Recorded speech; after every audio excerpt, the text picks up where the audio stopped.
마가복음 4장 24절 25절입니다.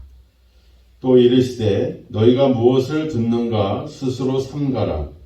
너희의 헤아리는 그 헤아림으로 너희가 헤아림을 받을 것이며 더 받으리니 있는 자는 받을 것이요 없는 자는 그 있는 것까지도 빼앗기리라. 아멘. 주님께서 이 등불에 대한 비유로 말씀을 했습니다. 이 등불, 즉 빛이라고 하는 것, 이것은 결코 모든 것을 비춰주는 역할을 하게 되죠. 그리고 이 빛이 가지고 있는 특성 중에 하나는 바로 감출 수가 없다라고 하는 사실입니다. 빛이 들어오게 되면 어둠은 다 물러가게 되는 그런 역할을 하는 것이 바로 빛의 역할입니다. 우리가 앞서 그 씨 뿌리는 비유에서의 그 씨도 그렇죠. 그 씨앗이 그냥 가만히 있는 것이 아니라 처음에는 뭐 보이지 않는 아주 작은 씨앗도 있기도 하고 또 땅에 감추어져서 그 존재 자체를 알 수 없지만 이제 시간이 지남으로 인해서 거기서 싹이 나고 나무가 되고 꽃이 피고 열매를 맺는 것을 보면서 이제 반드시 그 존재가 드러날 수밖에 없는 것. 이제 이런 모습들. 그래서 이 모든 예수님의 이 말씀의 그 나름대로의 핵심은 바로 하나님의 나라에 대한 이야기를 하고 있는 거잖아요. 근데 이 바로 그 하나님의 나라, 즉 이 씨앗과 빛으로 비유되고 있는 이런 것들은 결국은 영원토록 감추어진 상태로 있을 수 없다. 이런 상태. 그러니까 언젠간 다 드러난다라고 하는 의미로서 이 등불의 비유가 가지는 중요성이 있습니다. 이것을 다른 표현으로 생각해 보면 예수님이 오셔서 결국은 이 감추어져 있던 것들을 다 드러내게 해주시는 그것을 우리에게 보여주시는 그 역할을 예수님이 하고 있다 이렇게 볼 수가 있는 겁니다. 숨겨져 있던 감추어져 있던 것들이 이제 그 모든 비밀들을 드러내고 있다는 것. 앞서 11절에도 보면 하나님의 나라의 비밀을 너희에게 주었다 이렇게 표현하고 있잖아요. 그러니까 예수님께서 오셔서 이 하나님의 나라에 대한 비밀을 우리에게 풀어서 알려주셨다라고 하는 사실. 그렇다고 생각하면 그 하나님의 나라에 대한 비밀을 듣게 되고 알게 되었던 그럼 우리도 그 말씀을 들었을 때 우리도 그 말씀에 대한 어떤 일부의 책임을 가지고 있다는 사실. 이것이 또 중요하다라고 하는 겁니다. 그래서 23절에 보면 들을 귀 있는 자는 들어라. 또 24절에도 보면 무엇을 듣는가 스스로 삼가라 이렇게 나와 있죠. 그러니까 우리가 그 예수님이 오셔서 하나님의 나라에 대해서 우리에게 가르쳐 주셨다라고 하는 사실. 이 진리를 우리가 들었다라고 하는 것. 즉 그 말씀을 들은 우리들, 하나님의 나라에 대해서 알게 된 우리들에게도 이런 어떤 이 일에 대한 어떤 책임과 그런 막중한 어떤 사명들이 있다라고 하는 것. 그래서 예수님은 들으라 하는 말씀뿐만 아니라 스스로 삼가라 분별력을 갖도록 우리에게 요청하고 있는 겁니다. 그래서 예수님이 비유로 말씀하신 이유도 있다 그랬잖아요. 우리로 하여금 좀 더 신중하게 생각하고 분별력을 가지고 살아가도록 생각하는 어떤 삶을 살도록 우리에게 그렇게 말씀하시기 위해서 우리에게 비유로 이렇게 풀어주셨다는 사실. 그래서 우리가 이러한 하나님의 비밀을 듣고 우리가 그냥 듣고 끝나는 것이 아니라 들었기 때문에 거기에 대한 책임 있는 삶이 우리에게 반드시 필요하다라고 하는 사실입니다. 우리가 씨를 뿌리는 어떤 이 비유라든지 등불을 켜서 등경 위에 올려놓는 것. 어떻게 보면 일상적인 생활 속에서 일어나고 있는 그냥 일반적인 경험들입니다.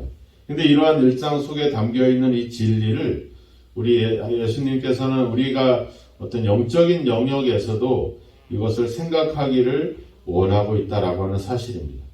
그래서 앞서 씨를 뿌릴 때에도 그 말씀을 받으라고 이렇게 말씀을 하고 있고 여러 형태, 즉 그 말씀을 받아들이고 있는 여러 사람들의 모습들, 마치 돌밭과 같은 사람들, 길가에 뿌려진 씨앗과 같이 길가와 같은 사람들, 또 좋은 땅과 같은 그런 사람들, 그런 사람들이 바로 이런 어떤 말씀을 단순히 그냥 그 경험으로 끝내지 않고 그 경험과 일상 속의 일들을 영적인 어떤 영역까지 생각할 수 있는, 받아들이고 이해하고 품을 수 있는 그런 것들. 그래서 이 비유를 통해서 예수님은 우리를 하나님의 나라로 초대하고 있고, 또 우리를 하여금 이 하나님의 나라에 대한 어떤 이 증거의 삶을 살게 하셨다라고 하는 사실입니다.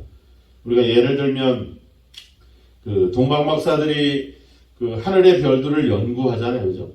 그 어떤 세상적인 지식을 가지고 어떤 세상적인 우주와 이런 것들을 조사하고 그것을 연구하는 연구를 하잖아요. 근데 그런 연구를 하다가 별을 만나게 되고 그 별을 찾아오게 돼서 결국은 예수를 만나기 전에 어떤 걸 만나요? 왕궁에 가서 이스라엘의 왕이 태어났느냐 어디 있느냐 물어보잖아요. 그래서 그 사람들이 또 이스라엘의 율법학자들이 막 연구해 보니까 바로 베들레헴에 메시아가 날 것이라고 하는 그 계시의 말씀을 이야기하게 되잖아요. 그리고 그 동방박사들이 결국은 예수를 만나게 되죠. 그러니까 처음부터 뭐 하나님의 부름과 하나님의 어떤 영적인 계시를 깨닫는 것이 아니라 세상적인 자신들이 일상 속에서 행하는 그런 연구와 그런 공부와 그런 지식을 바탕으로 해서 하나님의 말씀을 만나게 되고, 그로 말미암아 결국 예수 그리스도를 만나게 되는 것.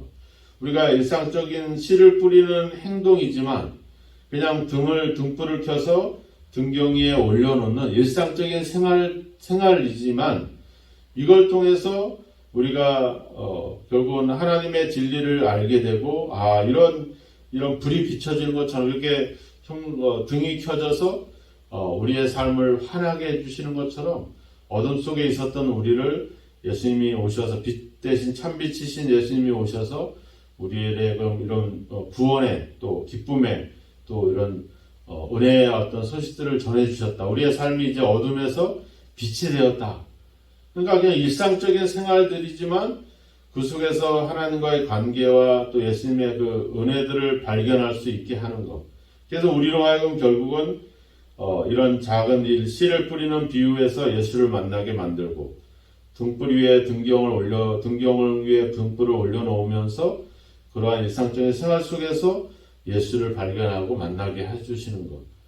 이런 어떤 그런 것들을 하나님이 우리에게 원하시고 있다라고 하는 겁니다. 이게 참 중요하죠. 그래서 그냥 우리가 기도하고 설교를 듣고 예배를 드림으로 인해서 말씀을 깨닫는 것이 아니라 그냥 생활 속에서 우리가 이제 막 꽃이 만발하고 아주 자연이, 저도 우리가 어느 때까지는 나무가지가 이게 이제 아주 앙상했잖아요. 아주 밑도 없이. 근데 요즘은 나가보면 어느 사이에 그 나무마다 다 막 잎사귀가 다 나고 다 파릇파릇해졌어요.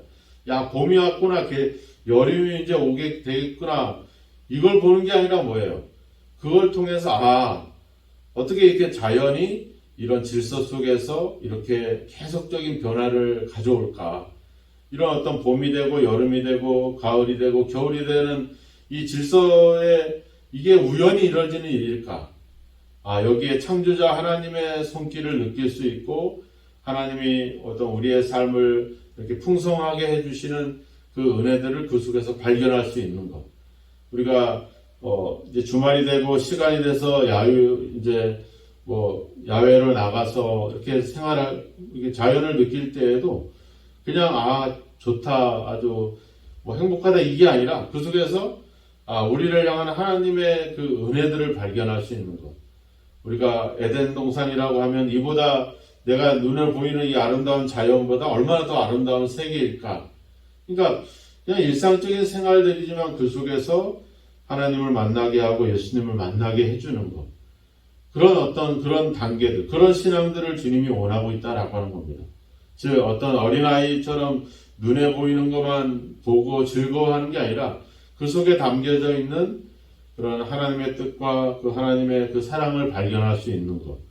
그래서 우리로 하여금 이런 삶에 대해서 생각하게 하고 고민하게 해서 그 속에서 예수님을 만나게 해주는 것. 이것이 예수님이 우리에게 비유로 또 여러 가지 말씀으로 가르쳐 주시는 중요한 의미라고 하는 겁니다.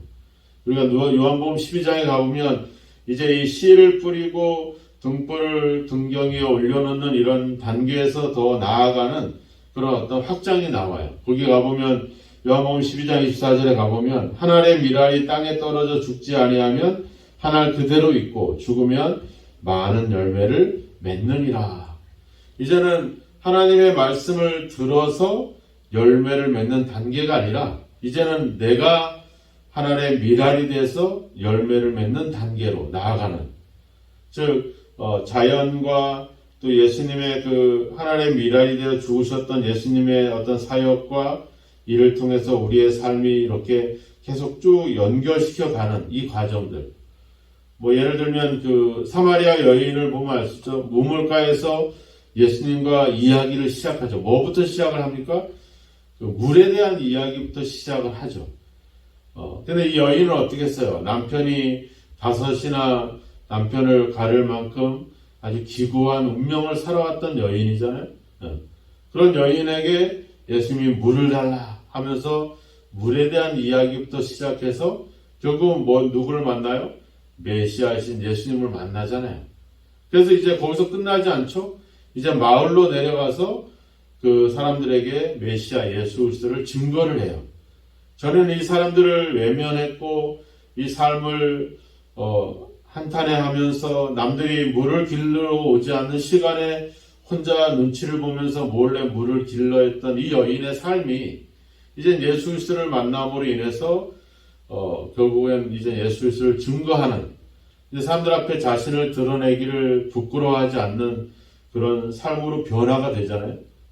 그러니까 이런 과정들, 어떤 자연적인 어떤 마시는 물로부터 시작해서 결국엔 이 삶의, 이 여인의 삶이 변화되게 가는 것, 이 모든 과정과 같은 그런 것들을 주님께서 원하고 있다라고 하는 겁니다. 결국은 이 예수님의 비유와 말씀들이 결국은 어디까지 연결이 돼야 되냐면 우리의 삶까지 계속해서 연결이 되어야 된다라고 하는 거예요.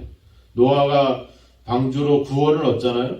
근데 방주 안에서 살지 않잖아요. 어떻게 해요? 다시 세상으로 나옵니다. 다시 세상으로 나와서 또 세상의 삶을 살아가야 되죠. 인간의 삶을 살아가야 됩니다. 아담과 하와가 하나님 앞에 범죄한 게 바로 뭐예요? 불순종이잖아요. 즉 인간의 삶이 아니라 하나님과 같이 되고자 하는 그런 욕심과 탐욕이 결국에는 인간에게 죄를 가져다 주는 엄청난 결과를 초래합니다. 그러니까 하나님의 말씀과 뜻은 우리로 하여금 어떤 영적인 존재, 어떤 그런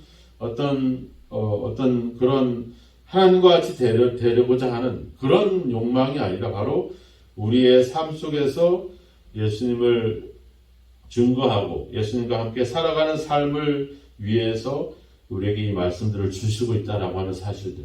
말씀을 들어라. 또 무엇을 듣든가 스스로 삼가해라.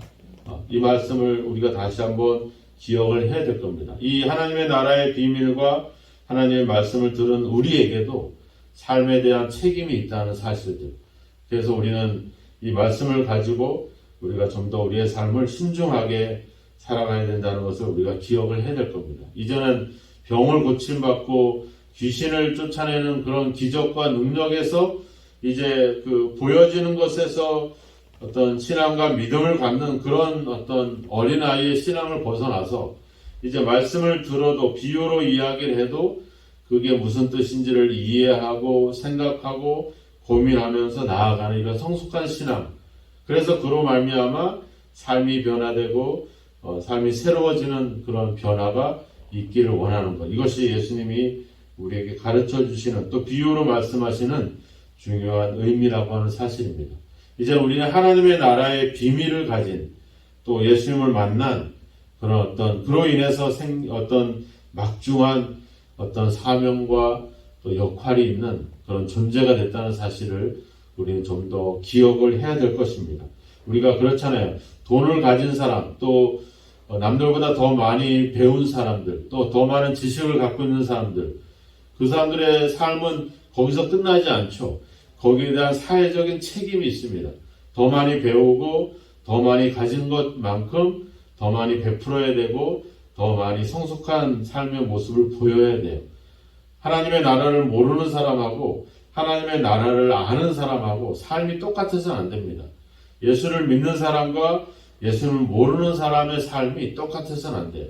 그래서 우리는 이 말씀을 들은 만큼 우리가 좀 더 성숙하고 책임 있는 어떤 하나님의 자녀의 모습을 가지고 있는가? 아니면 여전히 기적과 능력과 병 고치는 이런 것에 매여 있는 어린아이 신앙은 아닌지 한번 돌아보면서 우리의 삶이, 우리의 믿음이 좀 더 성숙한 단계로 나아가서 하나님의 나라의 비밀을 가지고 있는 사람만큼 거기에 대한 막중한 어떤 책임과 사명을 가지고 그렇게 믿음으로 살아갈 수 있는 저와 여러분이 되기를 주님의 이름으로 축원합니다. 기도하겠습니다. 하나님 아버지, 주께서 이 땅에 오셔서 하나님의 나라의 비밀을 우리에게 풀어주시고 알려주시고 믿게 하시고 또 그 은혜 속에 우리를 아버지 부르신 은혜를 진심으로 감사합니다. 이제 아버지 하나님 주여 듣고 끝나지 않게 하시고 깨닫고 멈추지 않게 하시며 이제 하나님의 나라의 비밀을 알았고 진리를 깨달았고 예수님을 통해서 아버지 하나님의 복음을 아버지 듣게 되었사오니 이제 아버지 그 들음과 그 아버지 깨달음과 그 알게 된 사실들을 우리 삶에 적용하고 우리 삶에 실천하게 하셔서 아버지 우리로 하여금 하나님 나라의 비밀을 가진 자의 삶을 살아가게 하시고 하나님의 백성된 삶을 아버지 살아갈 수 있는 저희들이 되게 하여 주옵소서. 이제는 아버지 하나님 좀 더 신중하게 좀 더 진지하게 그리고 좀 더 분별력을 가지고 아버지의 삶을 살아갈 수 있는 아버지의 성숙함이 저희들 속에 있도록 주여 함께 하시기를 원하고 소망합니다. 우리 일상 속에서 일어나고 있는 여러 가지 일들을 통해서 하나님의 진리를 깨닫고 하나님과의 관계를 더 깊이 가져갈 수 있는 저희들이 될 수 있도록 늘 아버지 성령께서 우리에게 그러한 지혜와 깨달음과 은혜를 더하여 주시기를 간절히 원하고 소망합니다.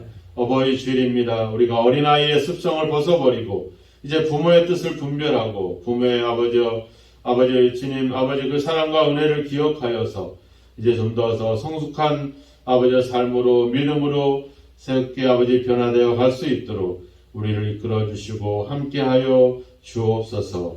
예수님의 이름으로 기도하옵나이다. 아멘.